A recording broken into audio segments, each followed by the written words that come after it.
नमस्कार। आज हम बात करेंगे दिल्ली में हुए एक ब्लास्ट की और उस जांच की जिसने एक बहुत ही खतरनाक नाम को सामने लाके रख दिया है, मदर ऑफ शैतान।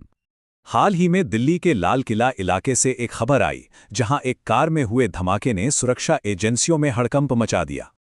देखिए, ये सिर्फ एक आम धमाके का मामला नहीं है। शुरुआती जांच में जो सुराग मिले हैं, उन्होंने एक बहुत ही गंभीर और खतरनाक सवाल खड़ा कर दिया है। क्या इस ब्लास्ट में दुनिया के सबसे बदनाम विस्फोटकों में से एक TATP, जिसे मदर ऑफ शैतान भी कहते हैं, उसका इस्तेमाल हुआ था? चलिए इस पूरी गुत्थी को परत दर परत समझते हैं।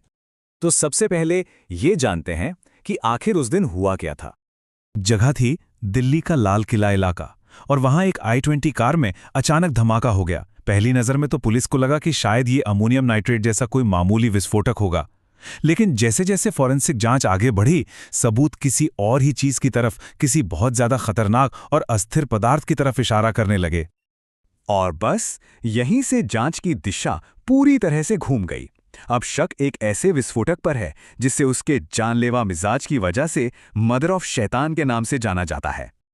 इस विस्फोटक का केमिकल नाम है TATP, यानी ट्राई एसीटोन ट्राइपरऑक्साइड। और शक की सबसे बड़ी वजह यह है कि फोरेंसिक टीम को धमाके की जगह से जो केमिकल ट्रेसेस मिले हैं, वो TATP की प्रोफाइल से काफी हद तक मेल खा रहे हैं।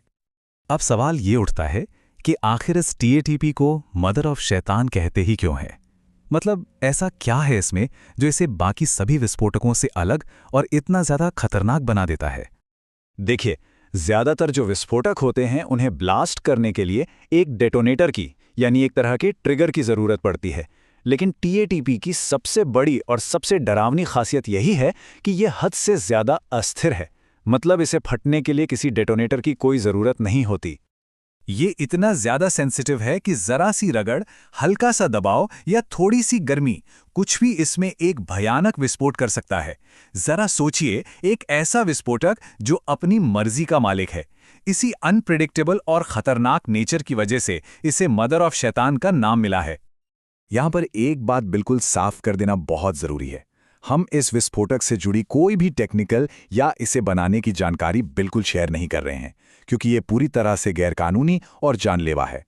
हमारा मकसद सिर्फ खबर की जानकारी देना है।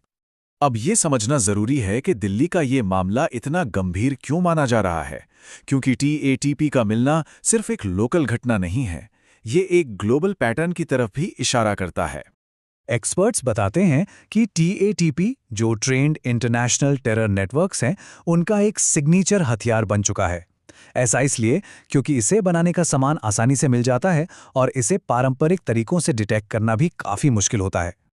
अगर याद करें तो 2015 के पेरिस अटैक, 2016 में ब्रुसेल्स की बॉम्बिंग, 2017 का मैनचेस्टर एरिना ब्लास्ट और 2017 में ही हुए बार्सिलोना हमले, इन सभी भयानक हमलों की फोरेंसिक जांच में एक ही चीज कॉमन मिली थी, मदर ऑफ शैतान यानी TATP के निशान। तो इस ग्लोबल कनेक्शन को समझने के बाद वापस दिल्ली की जांच पर आते हैं। एजेंसियां अब आगे क्या कर रही हैं? फिलहाल जांच एजेंसियों के सामने दो सबसे बड़े सवाल हैं।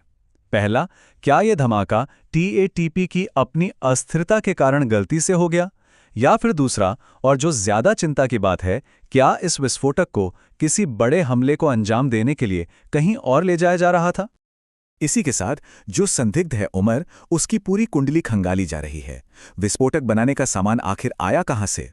उसकी डिजिटल फुटप्रिंट्स क्या कहती हैं? वो कहां गया और किस किस से उसकी बात हुई? इन सभी सवालों के जवाब तलाशे जा रहे हैं। तो इस समय सुरक्षा एजेंसियों का फोकस तीन मुख्य चीजों पर है। सबसे पहले तो इस बात की 100% पुष्टि करना कि यह विस्फोटक आखिर है क्या। दूसरा, इसकी पूरी सप्लाई चेन को ट्रेस करना, मतलब ये बना कहां से और आया कहां से। और तीसरा, ये पता लगाना कि क्या इसके पीछे कोई ऑर्गेनाइज्ड आतंकी मॉड्यूल काम कर रहा है। ये याद रखना बहुत जरूरी है कि मदर ऑफ शैतान जैसे विस्फोटकों को रखना या इस्तेमाल करना एक बहुत ही गंभीर अपराध है, और ये न सिर्फ बनाने वाले के लिए बल्कि पूरे समाज के लिए जानलेवा साबित हो सकता है।